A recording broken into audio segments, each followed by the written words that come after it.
Thank you for tuning in to WDRB Media, the voice of the community. The only station giving you double the information and inspiration. You're listening to Total Woman, and I'm your host, yours truly, Pink Warrior. I know it's still early. It's really not lunchtime yet for some of you.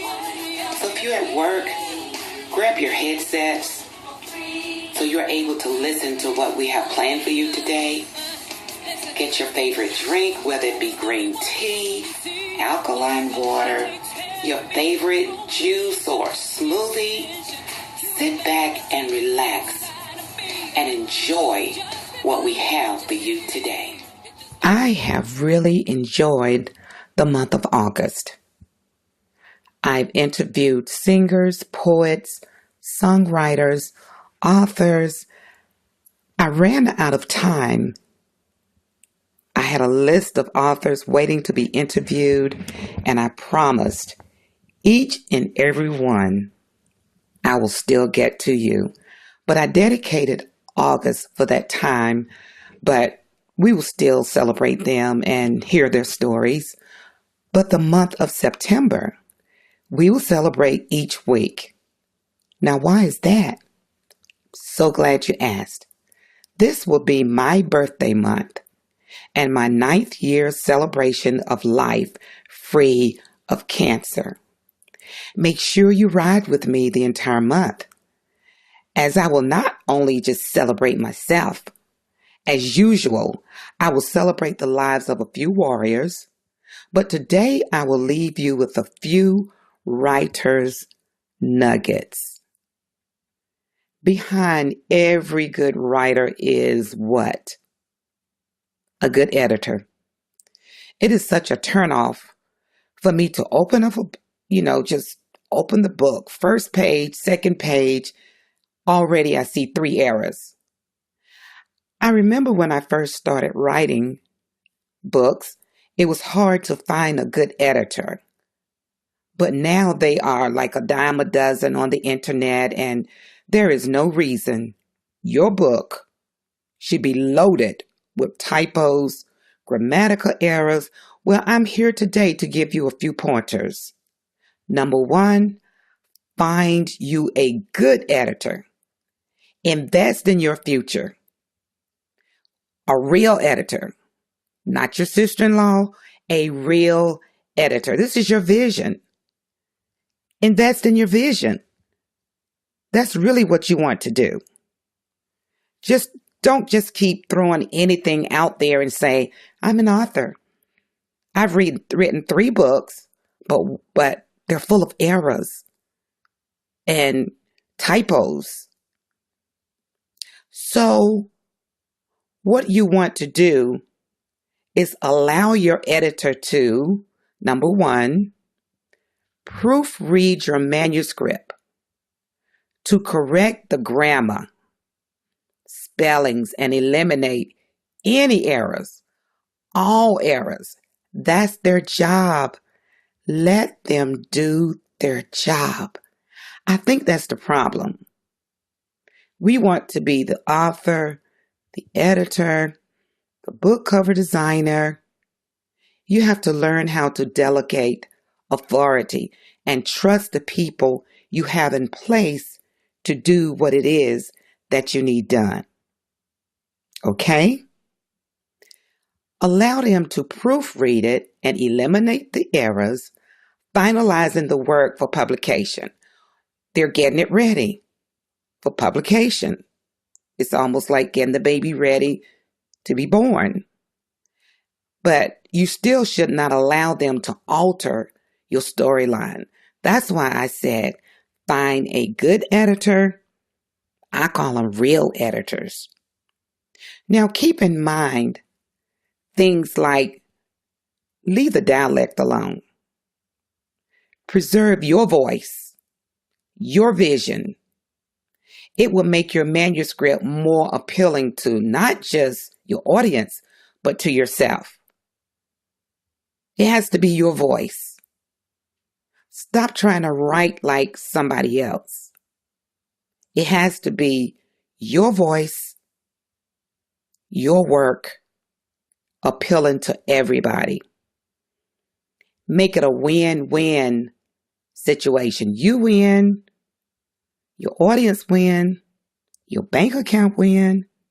Now make sure that you retain complete creative control over your work. Now, when I say complete creative control, if you're paying someone to edit, no, you do not want them to change your storyline, but sometimes they can give you suggestions. Be open for the suggestion. Open for it. Don't just cut it down before you even hear what the editor is saying, and you're so self-conscious and you're thinking they're trying to take your story.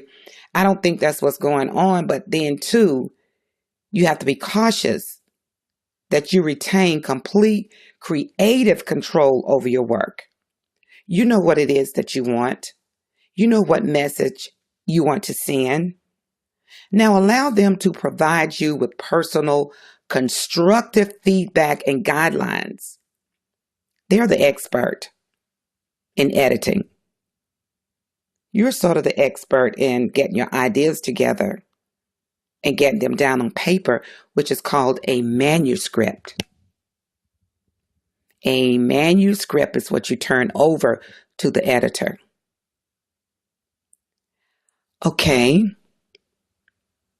When you allow them to give their personal and constructive feedback, you have to listen, because it will enable you to become a better writer, and it helps you to assess your own work. So the next book that you write, you will understand the do's and don'ts of writing. Allow the editor to focus on helping you to communicate your ideas clearly and concisely to the audience by giving you a better, stronger, and perfectly crafted manuscript. I've really had some good editors. They make me look real pretty, because sometimes I can't get the words together. There are many times that you want to use the slang terms, and an editor can come in and just brush that thing up and make it look and sound real pretty. So give the editors, give them a chance. Give them a chance. Get that chip off your shoulder. Listen and learn. That's the key to having a good book. The finishing product is good because you learn to listen. Now, here are some tips in choosing your book cover designer. That's a very important person. The first thing I do when I look at a book, I check out the cover. Now, if the resolution is bad, I can tell you right now, you chose the wrong designer and you chose the wrong printer. Somebody should have caught that the resolution is bad. It looks blurred. Your author's picture is blurred. And you may be presenting as a professional person, but your book cover tells on you, especially when you're looking at blurred writing, blurred pictures, low resolution. What you really should do is search that designer's website or his or her portfolio. Do it extensively. Do your homework. Don't be so ready to write a book. You just throwing stuff together just to say, I have a book. I'm having a book signing, and the cover looks a mess. Although your book concept is likely to be unique from anybody in that person's portfolio, most book cover designers have a style. That's why I use different designers. I like different styles. I don't like all my books to look alike. And if you line up all my covers, you can almost tell who designed what, because I don't want everything to look alike. You got to step out of the box with these books. You want people to pass and look at the cover. They could care less what the content is. They're like, wow, look at that cover. That's what you want. That's what's going to sell your book. It's the cover. You can link the work. You can look at the book covers and link the work. Who did this? Who did that? So look at their portfolios. Do they have modern style, traditional? What are you looking for? The Gothic look? What? You got to look at all these things. You have to see how these styles will translate your book. Is it representing you? Is this what you want? A good relationship and rapport is important to have a successful project. All my designers, I have a communication, a rapport. What I do with designers, I find the best. So that means you need to pay somebody. If you pay $5 for the cover, that's exactly what it's going to look like. $5. My designers, once I learn their style, I don't have to see them in person. They don't have to live in Charlotte. I've seen their portfolio. I've seen the results. They've done a few book covers for me. And now I just pick up the phone and say, hey, Monroe, this is what I see. Or Andre, this is what I see. Or Dale, this is what I see. I use different designers for whatever my project is. Okay. You need to get a feel for who they are. Where did they come from? What other covers did they do? Discuss their work schedule and communications preferences. I've had some designers that did not answer their phones because their business line is a cell phone. But I need my book cover done. So I can't keep talking to voicemails. This will avoid any hiccups down the road if you set up communication up front. Be honest about your expectations, both of their work and their progress and their process. How are they progressing? You started a month ago. What's the progress? What is your process? Whether this is your first time hiring a cover designer or not, this will give you both, you and the designer, a clear idea of what you expect. Let them know what you expect. Don't leave everything to be imagined. If you've had experience with book cover design in the past, show them some of your other covers. Tell them what your likes are and what your dislikes are. I can tell you up front what my dislike is. I just told you. You're not answering the phone. I don't understand your process. I need to know some progress. The bottom line here is communication. If the potential designer isn't willing to discuss anything that I just told you, he's not your designer. You need to find somebody else. Move on. This may be a sign that what? You have chosen the wrong person. And the last thing I want to say is constructive criticism is the key. You don't know everything, or else you would be designing your book. You'd be the editor. You don't want to do that.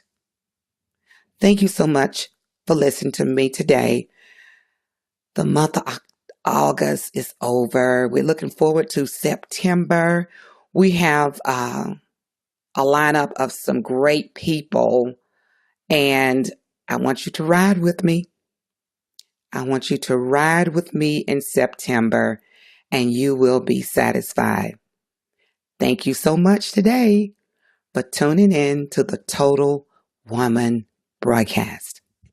Join us each Thursday morning at 11:30 a.m. Eastern Standard Time on WDRBmedia.com, the voice of the community, for double the information and inspiration. Check out our Facebook page for Total Woman, where we will post a broadcast if you miss it. Email me at totalwoman63@gmail.com if you have comments or questions. If you would like to be a sponsor of this broadcast, send me an email or inbox me on the Total Woman Facebook page.